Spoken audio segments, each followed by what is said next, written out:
Oi pessoal, boa noite, tudo bem? Tá dando para ouvir direitinho? Um grande abraço em todos, sejam bem-vindos. Vamos começar, né? Estamos na hora. Vamos fazer a nossa prece, né? Para nós iniciarmos. Então vamos fechar os olhos e vamos nos preparar.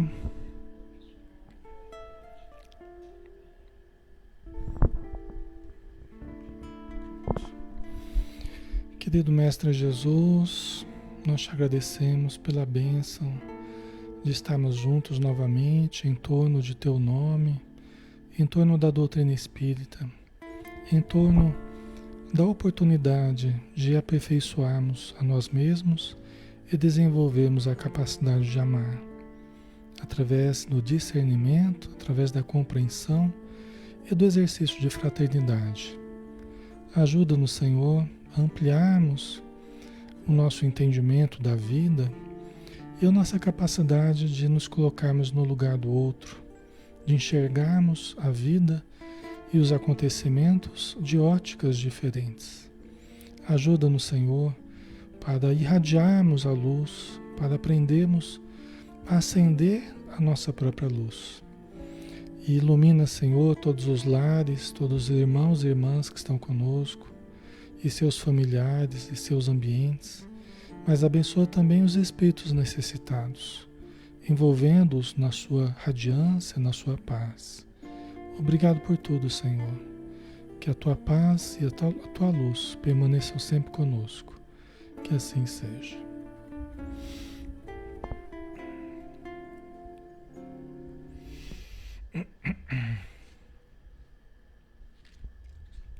Muito bem, pessoal. Boa noite. Sejam todos bem-vindos. Vamos dar continuidade, então, ao estudo do livro Ser Consciente, né? Vamos... O livro Ser Consciente de Joana de Ângeles, através de Edivaldo Pereira Franco, né? Nós estamos no 46º estudo dessa obra. No capítulo 5 nós vamos entrar hoje, né? E tem como título Problemas Humanos, e o tópico Problemas Humanos é praticamente uma introdução desse capítulo aí, certo? Então vamos lá, né? Vamos estudar. Tá dando para ouvir direitinho, pessoal? Tá ok o som, imagem, tá tudo bem, né? Então vamos lá. Opa, peraí. Ah, tá. Ok. Então, a Joana de Ângeles começa nos dizendo aqui que os problemas humanos ou desafios existenciais fazem parte do organograma da evolução, né? Isso é importante, parece uma coisa óbvia, mas não é tão óbvio assim, né? Os problemas não são anomalias na nossa vida. A gente tem sempre falado isso, né? Os problemas não são anomalias. Os problemas fazem parte do organograma ou até do fluxograma da nossa evolução, né? Nas etapas que nós vamos passando, né? Dos degraus que nós vamos vencendo, os problemas humanos fazem parte, tá? Isso é muito importante em termos de conceito, porque uma coisa é nós vivermos querendo simplesmente acabar com os problemas. Não, eu quero acabar com os problemas esse ano, né? Mas você resolve alguns problemas, surgem outros. A pessoa se frustra porque ela acha que ela vai conseguir viver absolutamente sem problemas. Aí a hora que vocês falam assim, ai Alexandre, pelo amor de Deus, não fala isso. Não é assim? Ai Alexandre, não fala uma coisa dessa, né? Mas é que quem tá na ilusão ainda vai achar que, né, quer essa situação de não ter mais problemas. Almeja por essa situação, né? Porque não percebeu ainda que os problemas não acabarão, eles mudarão de tipo, né? Eles se transformarão, mas não acabarão, tá? Porque aqui na Terra nós estamos para aprender. E não há aprendizado sem problemas a resolver. Sejam eles físicos, sejam eles morais, afetivos, né? Familiares, profissionais, educacionais, né? Nosso conceito a respeito do problema é que precisa mudar. Nós não vamos deixando de ter problemas, nós vamos aprendendo a resolver os problemas. Vamos aprendendo a administrar e resolver. Entendeu? É isso que nós vamos aprendendo, tá? Certo? É importante para que a gente não fique com uma conceituação equivocada, né? Que depois é só frustração em cima de frustração, tá?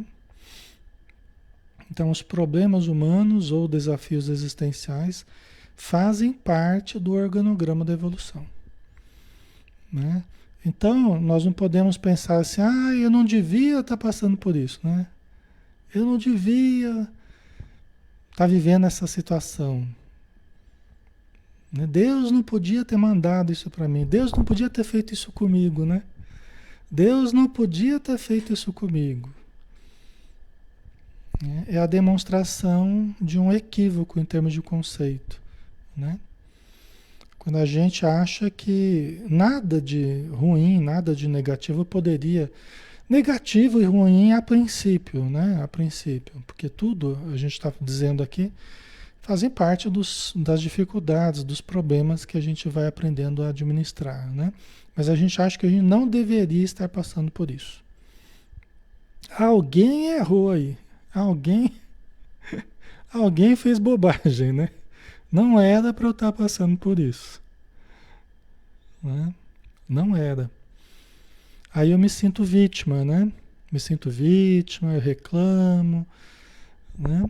Às vezes até caio na descrença, achando que Deus não existe ou Deus não cuida de mim, porque eu estou tendo que atravessar alguns momentos de dificuldade ou de problemas a resolver, certo? Mas aqui a gente está vendo que é perfeitamente natural. E é com eles que a gente vai aprendendo a viver, vai aprendendo a conviver e vai aprendendo a desenvolver, né? A gente vai desenvolvendo os potenciais que a gente tem. Certo, pessoal? Então vamos lá?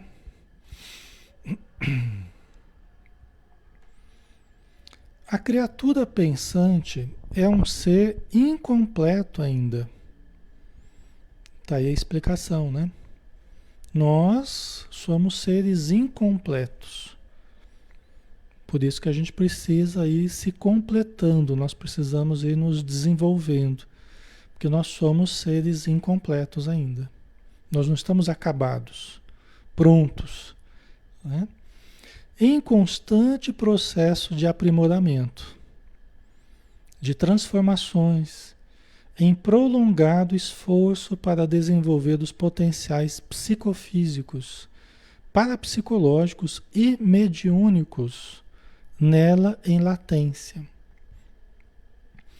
Então, olha o que ela está dizendo aqui, né? Nós somos seres incompletos, né? A gente já tem falado bastante sobre isso, que a grande questão é autodesenvolvimento, né? A grande palavra é autodesenvolvimento. Essa é a palavra libertadora, é essa palavra que nos iluminará, né? Autodesenvolvimento, desenvolvimento do potencial divino que existe em latência dentro de nós, que existe, né? Ainda para ser desenvolvido dentro de nós, né? Então, por isso nós passamos por transformações, né? Num prolongado esforço para desenvolver quais potenciais? Potenciais psicofísicos, ou seja, psíquicos e físicos. Nós estamos aprimorando também a questão orgânica. Cada encarnação a gente a gente aperfeiçoa o perispírito e a gente vai criar cada vez corpos mais aprimorados, tá? Então é uma transformação psicofísica, mas também parapsicológica, dos potenciais anímicos, os potenciais da nossa alma, todos eles, inclusive esses potenciais parapsicológicos, né? Que produzem efeitos como telepatia, né? Precognição e também mediúnicos. Isso ela está dizendo que o nosso desenvolvimento passa pelo desabrochar parapsicológico e mediúnico também. Não é uma anomalia na nossa vida surgir um potencial mediúnico. Não é uma anomalia. Está dentro do processo de desenvolvimento psicofísico, né? Está dentro do processo de desenvolvimento espiritual. Certo? Ah, Alexandre, eu ouvi falar que mediunidade nada tem a ver com moralidade. Explicamos, né? De um certo ponto de vista, mediunidade realmente nada tem a ver com moralidade. Por quê? Porque há duas formas diferentes de surgir a mediunidade na sua vida. Existem duas formas diferentes de surgir a mediunidade na nossa vida. Uma forma é aquela da gente estar muito sobrecarregado de débitos. Então os espíritos nos dão a possibilidade, fazem um tratamento magnético conosco no plano espiritual, a gente se prepara e vem com a mediunidade para surgir durante a vida, para que a gente possa trabalhar com essa mediunidade. Não é um patrimônio nosso ainda. É simplesmente uma faculdade orgânica, uma possibilidade que eu ganhei, um instrumento, uma enxada que eu ganhei para trabalhar. Nesse sentido, mediunidade nada tem a ver com moralidade. Você tem pessoas com a moralidade bem complicada, com mediunidades extraordinárias, com possibilidades de fenômenos incríveis. Mas é apenas uma ferramenta para trabalhar. Se a pessoa for bem-sucedida, aí se incorpora ao patrimônio dela, passa a fazer parte dela esse recurso que ela recebeu. Essa é uma forma de nós vermos com a mediunidade. A segunda forma, a partir do desenvolvimento nosso, do desenvolvimento natural, do desenvolvimento espiritual, como a própria Joana está falando. O desabrochar dos potenciais parapsicológicos e mediúnicos. Vocês entenderam a diferença? No segundo caso, ele acompanha, sim, a evolução pessoal, acompanha, sim, moralidade, acompanha, sim, todo um crescimento pessoal, porque é o desenvolvimento do eu divino, né? Tem diferença, certo? Ok, pessoal? O mais comum é a mediunidade nesse sentido mais provacional, né? É a mediunidade que surge, explosiva, que a gente não sabe ainda lidar com ela muito bem. Por quê? Porque não foi uma conquista gradual nossa. A gente recebeu, é como a gente ganhar uma Ferrari e a gente não está nem sabendo dirigir direito ainda. Você tem que aprender a dirigir, né? Então a gente ganha uma ferramenta, né, de trabalho, tá? Ali quem vem por conta de obsessores, né, é o primeiro caso. Então tem a ver mais com o primeiro, não que no segundo caso não os haja também, né, em torno de nós, em torno das pessoas, há também, né? Mas no primeiro caso é mais notável essa questão. Geralmente é um médium, geralmente ele vem médium obsediado, bem obsediado, né? Vem com possibilidades mediúnicas e até pela presença da mediunidade ele sente mais o peso das influências, mas é para chamar a atenção logo da pessoa, para ela buscar a casa espírita, para ela buscar o conhecimento espírita, para ela buscar ajuda, orientação. Então surge mesmo dessa forma mais explosiva, né? Mais difícil, tá? Para que busque mesmo ajuda, busque entendimento e trabalho, conhecimento e trabalho. Porque se descuidar, fica só na obsessão mesmo, fica só na percepção dos obsessores, na somatização de doenças e assim vai. Tá? É uma pessoa, né, que aqui eu estou falando, é uma pessoa que são milhões de pessoas no planeta, né? É uma pessoa, é um tipo de situação, né, que exige muita prudência do médium, né? Exige recursos que ele ainda não fez por adquirir, mas é o esforço que vai fazendo ele buscar. Então é como que trocar a roda do carro com o carro andando. É a melhor possibilidade que ele podia ter.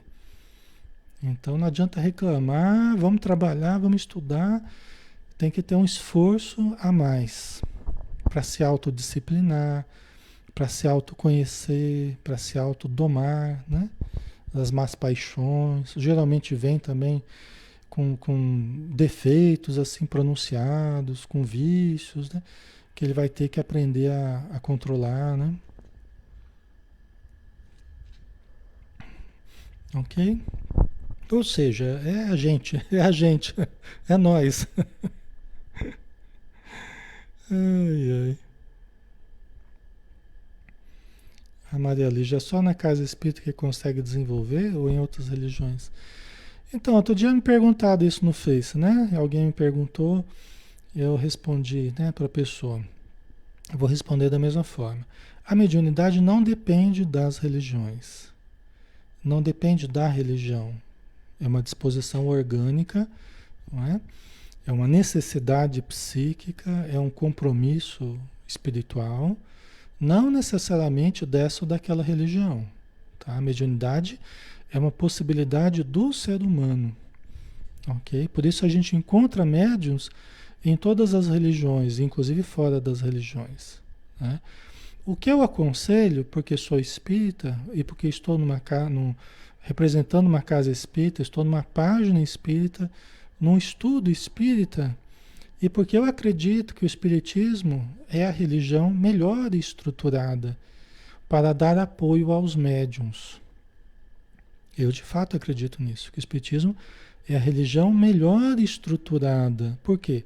Porque Allan Kardec, desde o início do espiritismo, estudou a mediunidade, nos trouxe o livro dos médiuns, né? André Luiz nos trouxe um manancial de conhecimentos também sobre a vida espiritual, sobre a relação dos espíritos com os encarnados, né? Então, no meu modo de ver, o ambiente mais seguro, porque a mediunidade é uma faculdade muito delicada, né? O ambiente mais seguro é o ambiente da casa espírita. As pessoas melhor preparadas para orientarem o médium são os espíritas, no meu modo de entender. Me perdoe, né? Mas eu vejo dessa forma, tá? É lógico que você tem médiuns em toda parte, né? Com dificuldades diferentes, fazendo trabalhos diferentes, mas no nosso modo de entender, a melhor religião para lidar com médiuns, até porque qual religião entra em contato sistematicamente com os espíritos? Utiliza a mediunidade sistematicamente, senão o espiritismo, né? Então, o Túlio, as casas espíritas são preparadas para isso, certo, Alexandre? Sim, são os ambientes melhor estruturados nesse sentido, tá? Inclusive, se você chegar, qual lugar que você vai chegar com a sua mediunidade, porque você já percebeu o que é mediunidade, qual religião que você vai chegar e falar assim, olha, vai perguntar lá para o líder da religião, olha, eu tenho mediunidade, eu quero desenvolver a minha mediunidade aqui. Qual religião que vai melhor acolher você nessa sua demanda? É a doutrina espírita, é a religião espírita, né? Ok?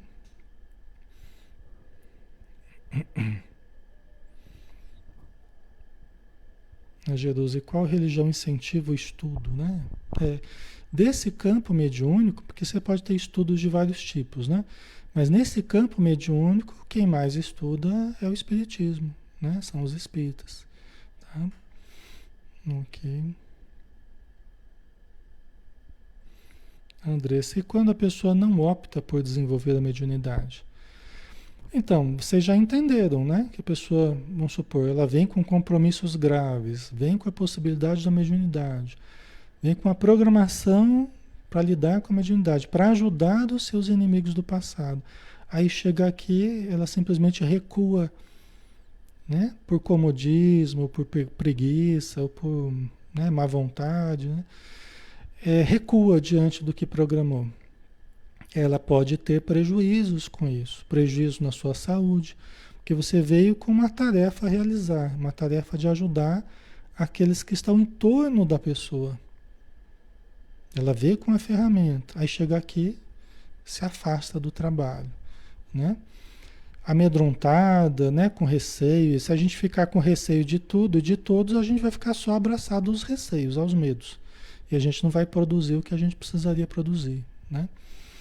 Então, muitas pessoas vêm com possibilidades muito boas mediúnicas, mas recuam diante do trabalho, né? E acabam trabalhando em outras áreas que são úteis, mas muitas vezes cheias de queixas, cheias de somatizações, cheias de dificuldades que poderiam estar sendo sanadas melhor juntamente com a parte mediúnica.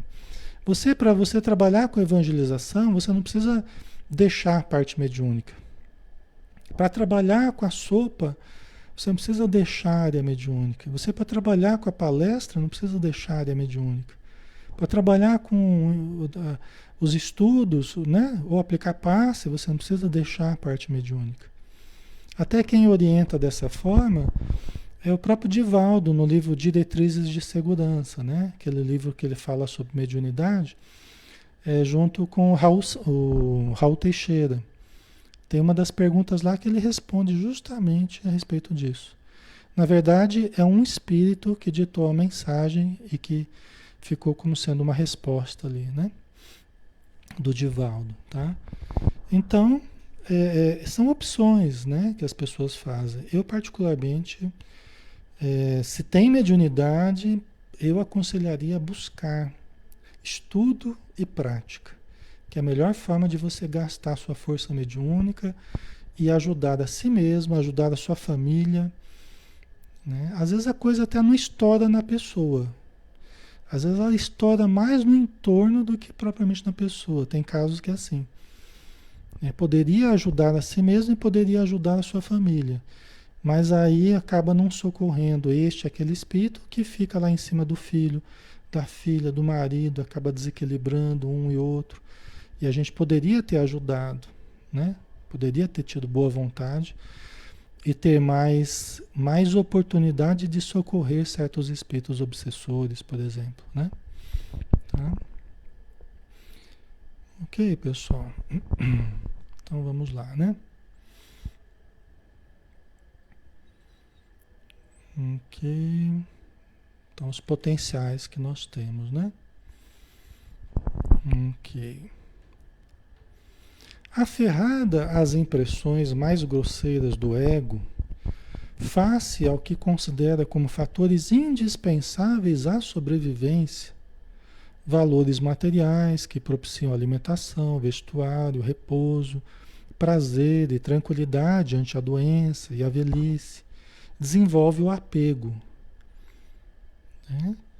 Então, nós temos todo esse potencial para desenvolver, né? Só que a gente fica muito preso, nós ficamos muito aferrados às impressões mais grosseiras do ego. O ego é a interface entre o mundo de dentro e o mundo de fora, a realidade de fora, o espírito e a matéria. O ego que faz essa interface, né? O ego que permite com que a gente entre em contato com a vida de fora, com o mundo de fora. Só que a gente leva muito longe, né, o mundo de fora. A gente leva muito longe as nossas necessidades, que embora sejam justas, mas a gente muitas vezes exagera um pouco no trato com elas. Né? Os valores materiais, alimentação, vestuário, repouso, prazer, tranquilidade, o medo da doença, da velhice e tal, né? Desenvolve o apego.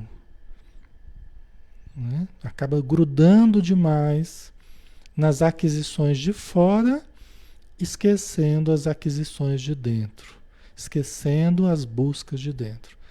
E no campo da energia, no campo do quanto de energia que nós temos, não tem por onde. Se você gasta muita energia num sentido, você vai ter menos energia aplicada no outro sentido. Entendeu? Não tem por onde. Se você investe toda a sua energia no mundo de fora, você acaba não tendo muita disponibilidade de energia, nem de tempo, né? Você acaba não tendo essa disponibilidade para o desenvolver do eu profundo, do espírito imortal. Tá? Por isso que, embora nós tenhamos que cuidar das duas áreas, dai a César o que é de César, dai a matéria, a necessidade da matéria, e dai a Deus o que é de Deus. Não foi assim que Jesus ensinou? Né? Dai a César o que é de César, dai a Deus o que é de Deus. O problema é que a gente vai só em César, né? A gente só dá para César. A gente fica lá só né? Esquece de fazer, de dar a Deus o que é de Deus, ou seja, de buscar conforme as necessidades espirituais, certo? Ok. Tá ficando claro, pessoal? Né? Então a gente precisa pelo menos harmonizar um pouco mais essas duas realidades, né? Realidade de dentro e de fora, realidade espiritual e a realidade material. Nós precisamos harmonizar. A isso a Joana de Anjos chama de felicidade. Tá? O perfeito entrosamento do mundo de dentro com o mundo de fora. Vivemos no mundo, mas sem sermos propriamente do mundo. Né? Vivermos no mundo, mas com um sentimento aprimorado, né? Com um sentimento mais elevado, como diz o Evangelho segundo o Espiritismo. Né? Cuidar do corpo e do espírito. A mensagem do Espírito Jorge. Acho que, se eu não me engano, lá no capítulo Sede Perfeitos. Né? Ok?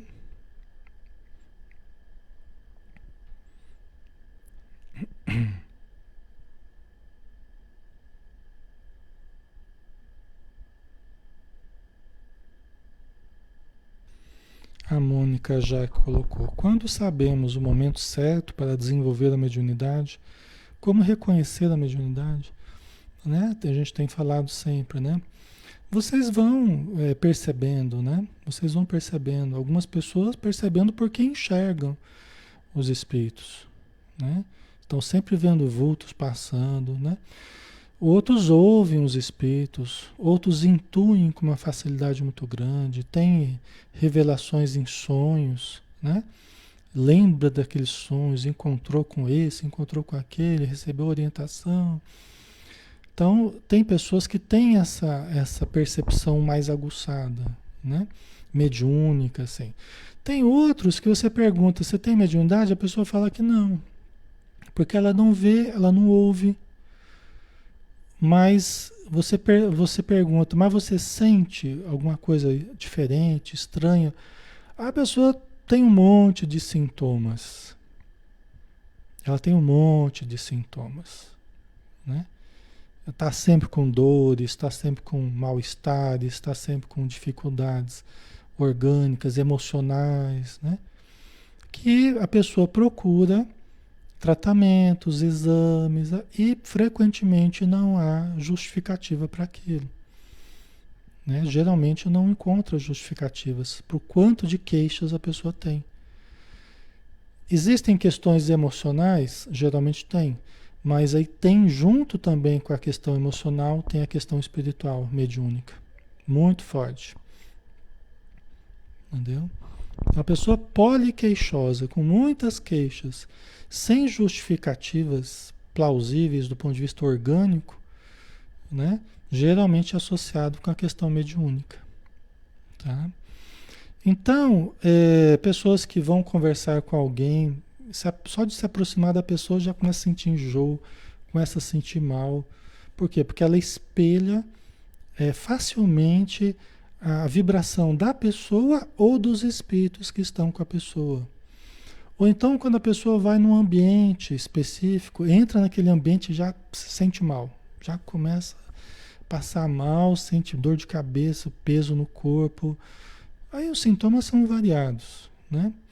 Geralmente é sinal também de que a pessoa tem mediunidade. Então ela fica muito sensível às energias e às presenças espirituais, tá? Isso pode levar a sintomas físicos variados, tudo que vocês imaginarem, sintomas emocionais também variados, todos os possíveis, e sintomas mentais também, né? Confusão mental, lapsos de consciência, lapsos de memória, né? Muitas vezes é de causalidade mediúnica, tá? Ok? Certo.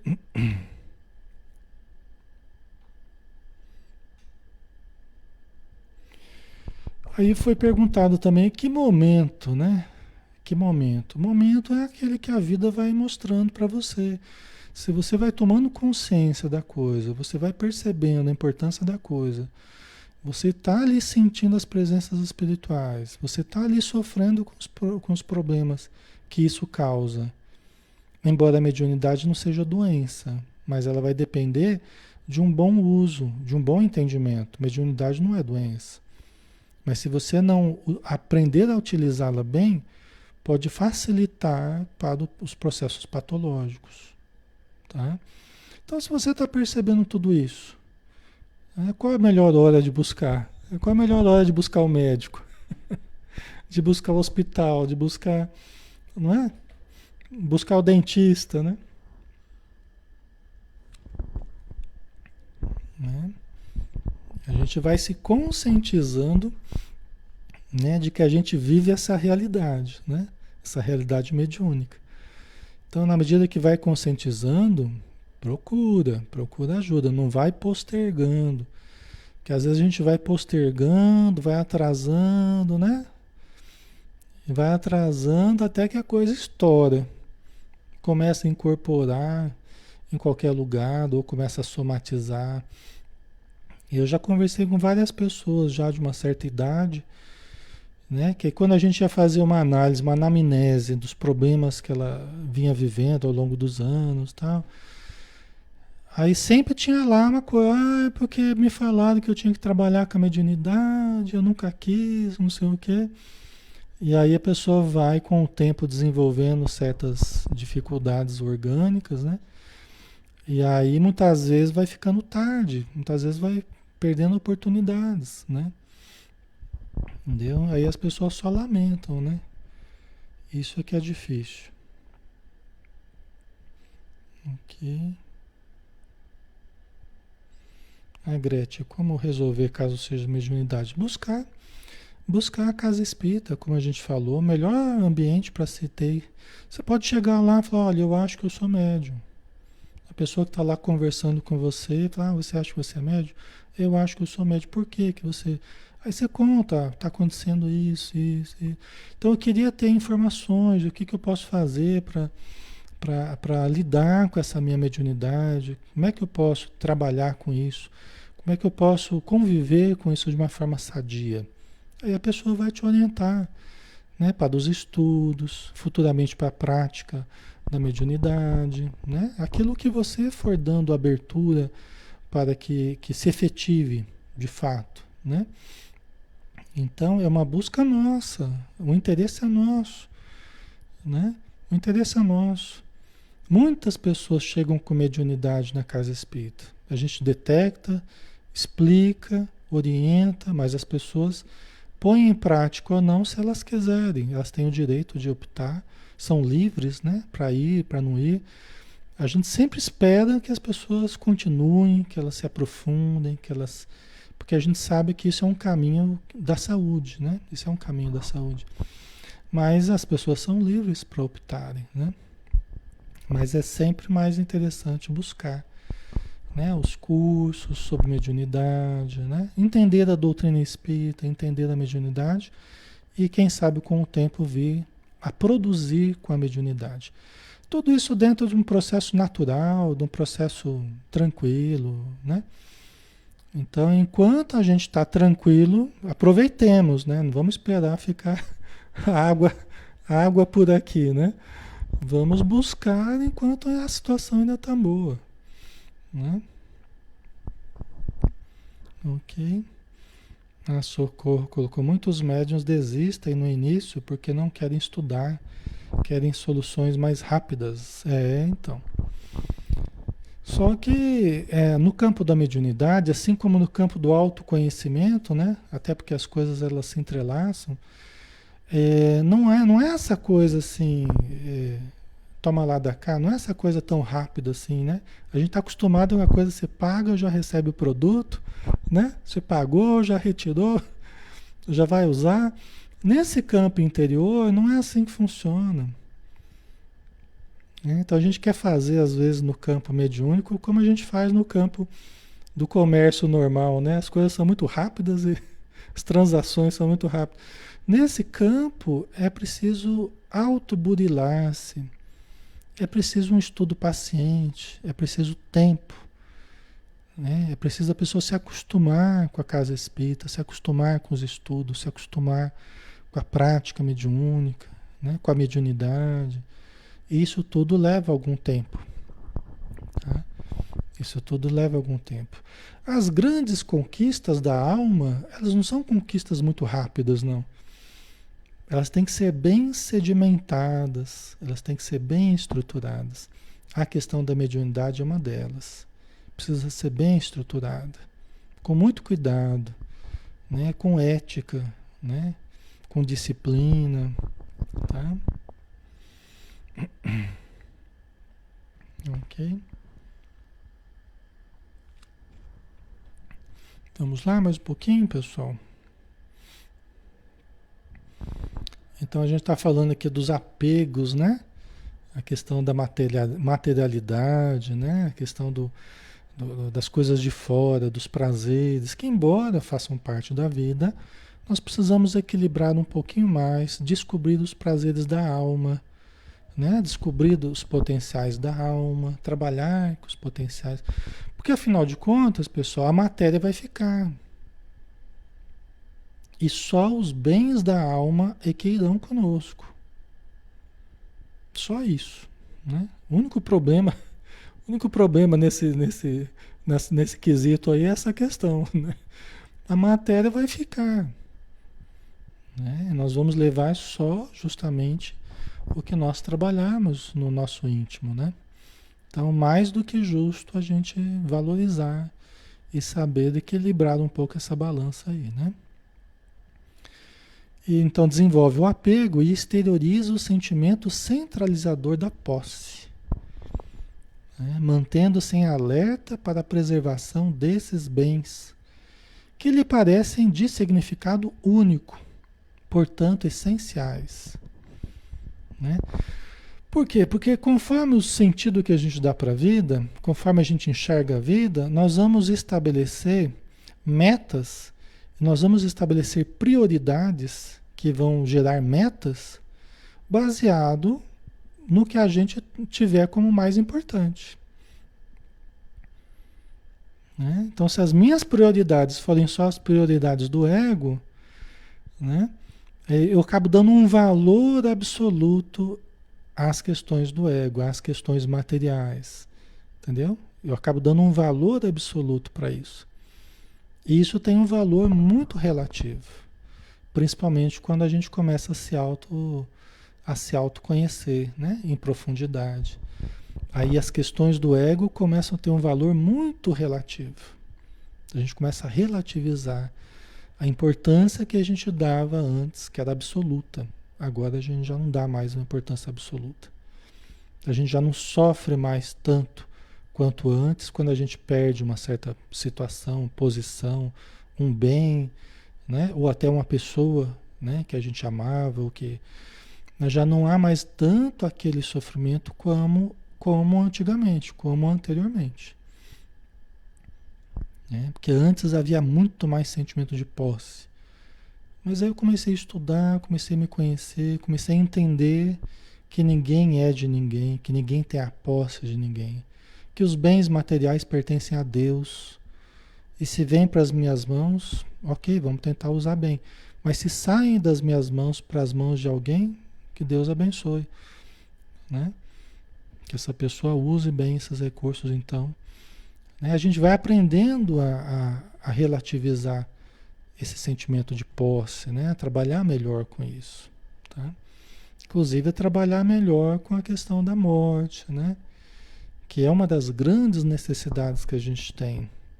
Trabalhar melhor com a questão da morte, do luto, né? Do distanciamento material que a gente tem com os parentes, que é sempre doloroso, é sempre difícil, mas vai depender muito de como a gente enxerga a vida, né? Como a gente entende a vida e a morte, né? Ou após a morte, não é?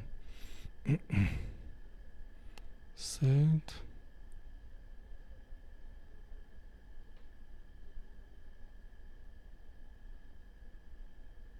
Ok. Ok, pessoal. Vamos lá, né? Então, os valores serão relativos à importância que a gente dá a eles, né? E aí a gente vai lidar melhor ou pior com a questão da posse. Qualquer ameaça real ou imaginária que possa produzir a perda torna-se problema que logo se incorpora à conduta, gerando perturbação, desar, né? Gerando a pessoa ficar lamentando, né? Então, quando a gente é muito apegado, quando a gente é muito possessivo, né? É o ego possessivo, né? Qualquer ameaça real ou imaginária, né, para nós, para a nossa posse, né, já se torna um problema. Aquilo já causa dificuldades emocionais, às vezes até físicas em nós, aumenta a pressão, gera diabetes, aí depende do caso, né? Você veja a importância, né, da gente aprender a, a relativizar essa questão, né?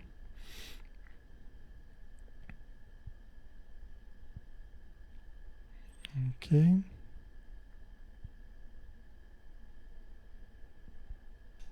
certo.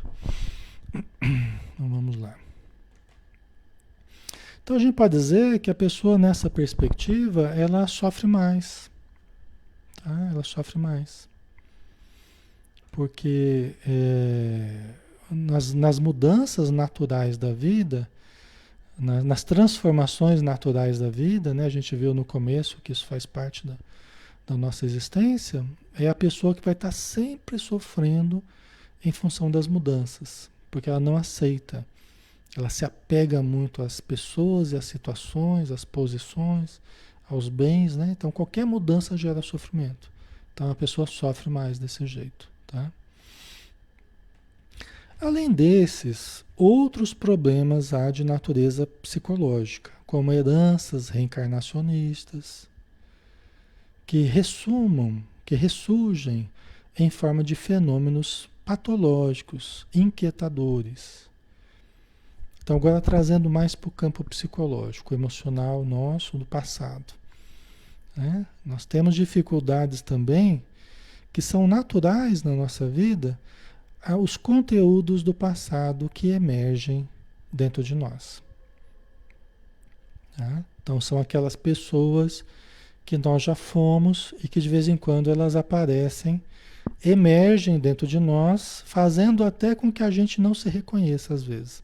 Porque a gente falou de um jeito que não é o nosso normal, a gente agiu de um jeito que não é o nosso normal, né? Então a gente teve um impacto de conteúdos do passado. Isso pode acontecer em qualquer momento da nossa vida. Às vezes tem certos estímulos no nosso dia a dia que despertam certos conteúdos do passado. Aí emerge uma pessoa que eu já fui, meio que assume o domínio por alguns minutos, por algumas horas ou por alguns dias, né? Sou eu, né? Só que é um eu, tá misturado com o eu do passado aí que às vezes não é muito cristão, não, né? Às vezes não é muito equilibrado, né? Mas é uma parte de mim, é uma pessoa que eu já fui no passado e que não ficou bem trabalhada.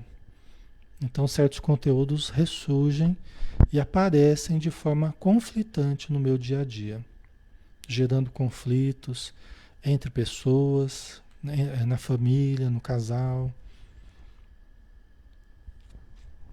entendeu? Mas ressurgem esses conteúdos justamente porque não estão bem trabalhados.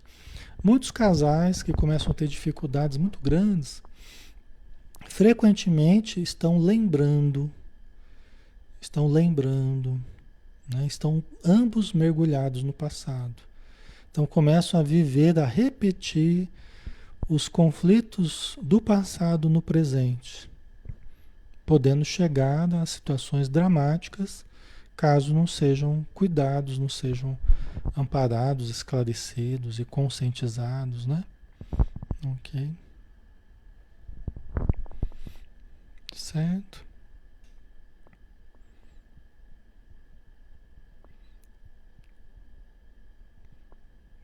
Ok. Os nossos erros no presente, eles têm muita relação com esses erros do passado. Tá? Os nossos erros no presente, eles são expressão do homem velho, né? Quem que é o homem velho, né? É esses eus que eu tenho dentro de mim, né? É o homem velho que se acostumou a fazer as coisas de uma certa maneira, né? Então são esses defeitos que se expressam no meu dia a dia, né? E eu tenho um homem novo que eu quero ser, que eu estou aprendendo, que eu preciso ser diferente, que eu preciso amar mais, compreender mais, perdoar mais, né? Trabalhar mais no bem. Então eu tenho um homem novo que eu estou tentando estruturar com os recursos do presente. Mas ele conflita muitas vezes com esses conteúdos do passado, tá? Ok? Tá ficando claro, pessoal? Tá fazendo sentido para vocês? Tá? Por isso que a gente às vezes busca os tratamentos, por isso que a gente busca o autoconhecimento, às vezes precisa até do remédio, por isso que a gente entra em processos obsessivos, frequentemente porque a gente está tendo impacto de conteúdos do passado e no presente estamos nos desequilibrando. Às vezes caindo na indisciplina, caindo nos vícios, caindo né, nos vários problemas que a gente pode cair nessa vida, mas que facilitam o emergir dessa pessoa do passado, né? Tá?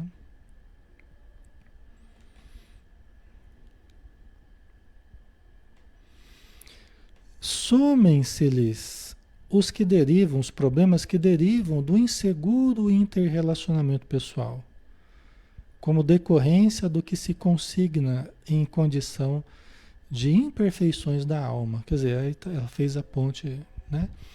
Logo ela já fez a ponte aí com os defeitos, né? É como a gente estava falando. Então se soma os problemas que a gente vive já, né?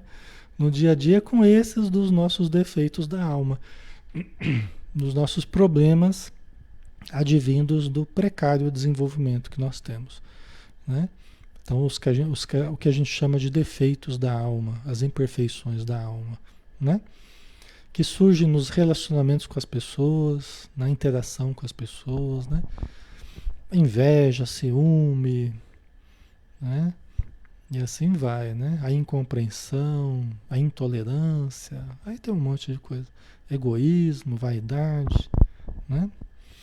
Tá? São mais problemas que a gente tem, né? Que lidar.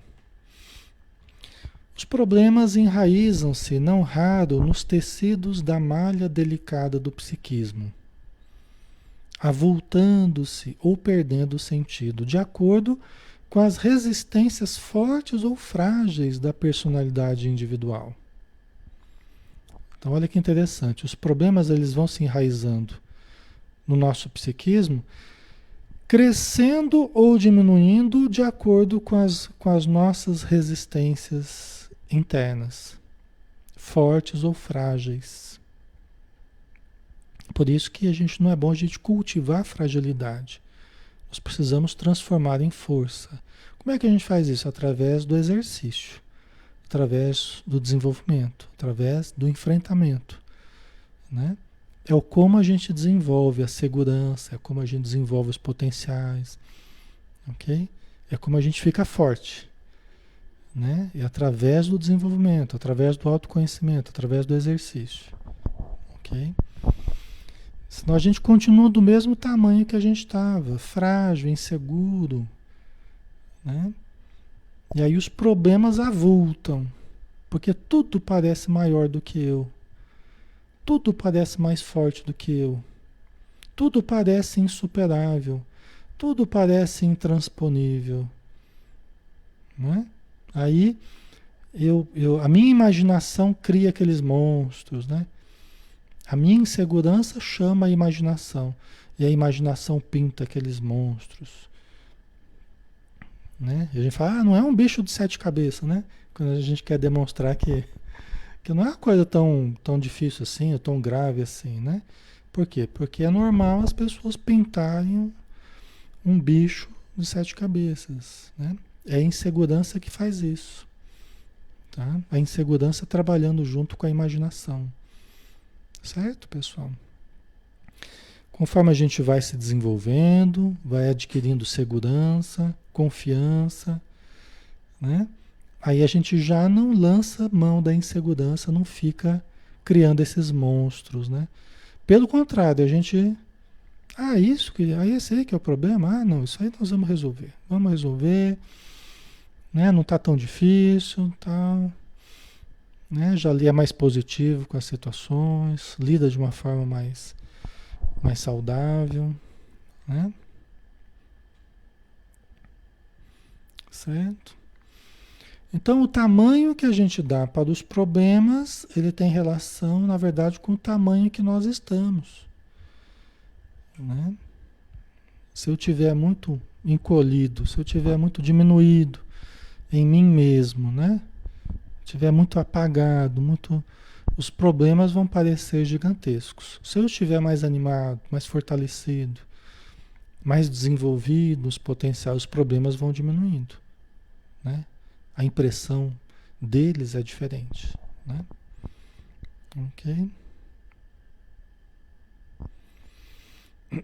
A insegurança gera muita ansiedade e medo, né?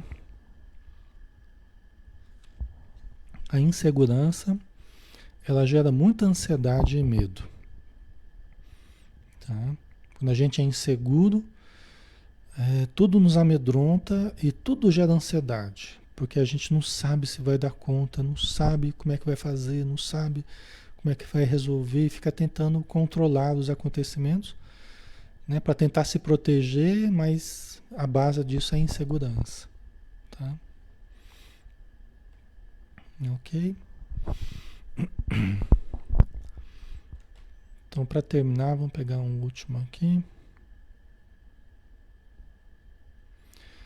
O que a uns constitui gravame, aborrecimento, a outros não passa de insignificante acidente de percurso, que estimula a marcha.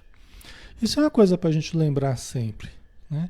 Existem maneiras e maneiras de lidar com o mesmo problema. Não tem só a maneira que a gente está lidando. Existem várias maneiras de lidar com o mesmo problema, né? Então, para uns uma ocorrência que constitui uma coisa grave, para outros não é tanto. Depende do modo de enxergar, né? Então depende do entendimento, depende da serenidade com que analisa as situações, né? Então, isso é o que a gente quer alcançar, né, pessoal? Isso é o que a gente quer, isso é o que a gente quer encontrar, né? Produzir essa capacidade de lidar com mais segurança, com mais equilíbrio, né? A Vitória, como trabalhar melhor a insegurança? Como desfazer a insegurança? Eu até já respondi, né? Nós precisamos de autodesenvolvimento. Precisamos de enfrentamento das situações. Precisamos de autoconhecimento. Não é uma coisa simples. Não é uma coisa de sua menos importância. Não é uma coisa qualquer. A insegurança, como eu já mostrei para vocês no começo do livro aqui, ele é um tronco que tem inúmeros galhos. Né? A insegurança ela é um tronco, como uma árvore, né? Que leva para inúmeros galhos, inúmeros problemas. Né?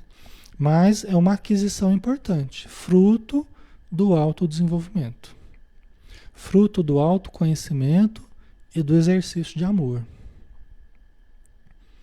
Exercitar o autoconhecimento e exercitar a capacidade de amar substancialmente, de trabalhar, né?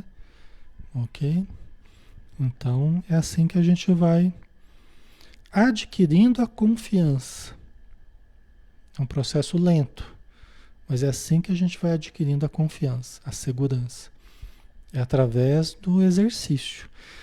Quem se recolhe, quem se encolhe, não exercita, fica agarrado ao medo, à insegurança, não desenvolve. E se não desenvolve, não diminui a insegurança. Entendeu? Por isso que não adianta, nós não vai solucionar para a gente ficar agarrado ao medo, ou ficar agarrado à insegurança e justificar por que não faz isso, por que não faz aquilo. Ah, porque eu tenho medo, porque eu sou inseguro. Porque se ficar aí nessa justificativa, ela fica dando volta em si mesmo. Fica naquele circuito vicioso, naquele círculo vicioso. Entendeu? Ok? Então nós temos que quebrar isso aí. Como? Conhecimento e exercício de amor. Trabalho, aprendizado e trabalho, aplicação do que aprende. É isso que faz a gente se desenvolver e é isso que vai desfazendo a insegurança. Né? Por quê? Porque nós vamos desenvolvendo, fundamentalmente, nós vamos desenvolvendo a presença divina dentro de nós. Que é o que a gente tem falado sempre, a gente vai desenvolvendo o self. Né? Então, quando a gente começa a detectar o self e começa a desenvolver o self, a gente vai preenchendo os espaços interiores com a presença divina. Aí vem tudo de bom, né? Aí vem a alegria legítima, aí vem o sentido existencial, aí vem motivação, vem energia para viver, aí vem tudo, todas as coisas boas. A presença divina dentro de nós, não precisa nem falar. Criatividade, né? Vontade de viver, vontade de trabalhar, de ajudar, de socorrer, né? O Cássio colocou, pode ser isso transferido para outra encarnação se temos dificuldades nessa? Sim, Cássio, esse processo de desenvolvimento do self é um processo contínuo ao longo das encarnações. Então, vai havendo um efeito somatório. Tá? Vai tendo um efeito somatório. Nada se perde no exercício de autoconhecimento, no exercício de desenvolvimento do self, de aprender a amar, aprender a sentir de uma forma boa, né? Isso aí nós vamos... O quanto a gente consegue conquistar nessa vida? É X, né? Então, na próxima encarnação, nós já vamos partir desse X. É o quanto nós já adquirimos. Né? E aí na próxima nós podemos conseguir mais X, né? Aí serão 2x já, né? Ai, né? Isso é que é legal, né? Então todas as conquistas que nós fizermos, nós vamos mantendo essas conquistas nesse campo, né? Eu não estou falando do campo exterior, né? Estou falando do campo interior, da presença divina dentro de nós. Né? Então, cada encarnação nós já vamos partindo de um patamar superior. porque nós trabalhamos bem na encarnação passada. Nós soubemos buscar, nós soubemos exercitar, soubemos relativizar o ego, né? Nós soubemos relativizar a importância do ego. Deixamos o self crescer. Aí na próxima a coisa fica mais fácil nesse sentido, porque a gente já conta com os degraus anteriores já ultrapassados, tá? Ok? O Túlio, o espírito não regride, não regride, tá? Não regride, né? Melhor trabalhar agora e não deixar para depois, né, Elza? O que a gente trabalhar, depois a gente vai poder olhar para trás e falar, pô, eu já trabalhei isso aqui. Esse problema eu já não tenho, porque eu já superei já na última. Na última encarnação eu já superei determinados problemas, né? Ou nas últimas, né? E nessa eu já não tenho mais, né? Já não estou mais com a corda no pescoço, eu já estou respirando já com mais facilidade, né? Eu já encontro mais facilidade no relacionamento com as pessoas. Não é aquela tristeza, aquele pessimismo, aquele mau humor, aquela coisa. E também não é aquela coisa doida, aquela coisa eufórica, também desequilibrada, né? Excessiva, não é. A pessoa já é aquela coisa tranquila, já convive com os outros, com a família com tranquilidade, já lida com os problemas com tranquilidade. Tem pessoas que a gente conhece aqui na Terra que já estão assim, porque já conquistaram patamares anteriores, né? Já trabalharam em outros lugares, em outros momentos, né? Já sofreram certas dificuldades, né? Certo? Muito bem, né, pessoal? Estamos na hora. Vamos finalizar por hoje, então, né? Aí amanhã a gente continua. Amanhã tem o Evangelho de Mateus, né? Aí a gente continua com as reflexões, né? Ok? Então vamos lá, vamos fechar os olhos, vamos nos interiorizar, relaxar o corpo, os espíritos amigos, enquanto nós fazemos a prece, vão aplicando passes em tornos, irradiando a sua energia saudável, que recai sobre nós como uma chuva de bênçãos, uma cascata de luz, nos envolvendo o campo vibratório, envolvendo o campo celular, da matéria, do perispírito, dos nossos sentimentos, dos nossos pensamentos, do nosso campo áurico e daqueles irmãos que estão no nosso entorno, alguns necessitados, que vão sendo atendidos, retirados do ambiente, levados para ambientes hospitalares. E nós vamos recebendo esse influxo vibratório, amoroso, daqueles espíritos que nos amam. Obrigado, Senhor, por mais uma noite e que as luzes do teu coração possam tocar os nossos corações, possam tocar a nossa alma, despertando-nos para ti, para a importância de buscarmos o crescimento pessoal, de buscarmos a caridade, o entendimento. Então ajuda-nos, Senhor, na nossa caminhada, ajuda-nos no trato com a mediunidade, mostra-nos o caminho, ensina-nos a amar de todas as formas possíveis e que a tua luz ilumine os nossos passos. Que assim seja.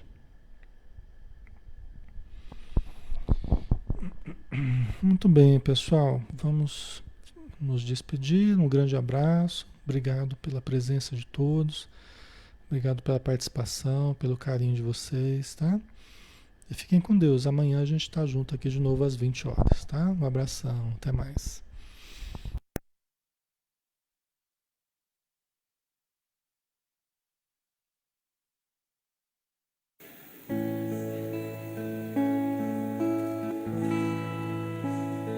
Senhor meu Deus, quando eu maravilhado fico a pensar nas obras de tuas mãos, estrelas mil a cintilar no espaço de teu poder em manifestação.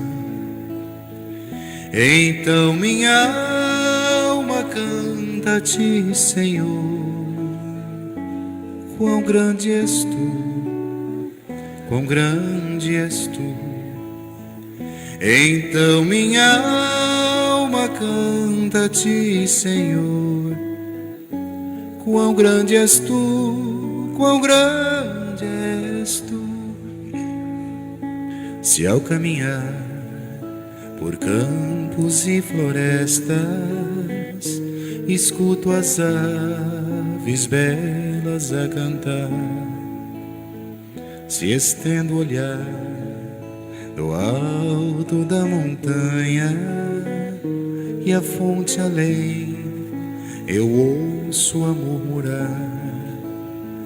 Então minha alma canta a ti, Senhor.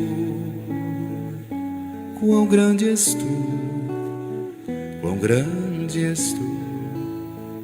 Então minha alma canta a ti, Senhor.